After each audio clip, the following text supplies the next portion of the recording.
تعالى اقولك تمرين بول دمار. خش الاول سحب عالي على الكيبل 3 في 12، وبعد كده نلحم معاها سحب عالي بالجهاز 3 في 12 برضو.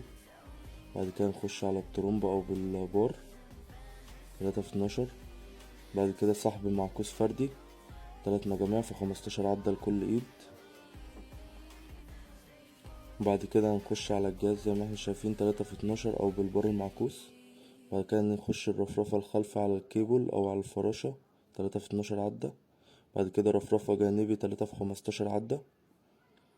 بعد كده نخش باي فردي على الكيبل 3 في 15، او تبادل ممكن تخش تبادل بدلها 15 عدة برضو.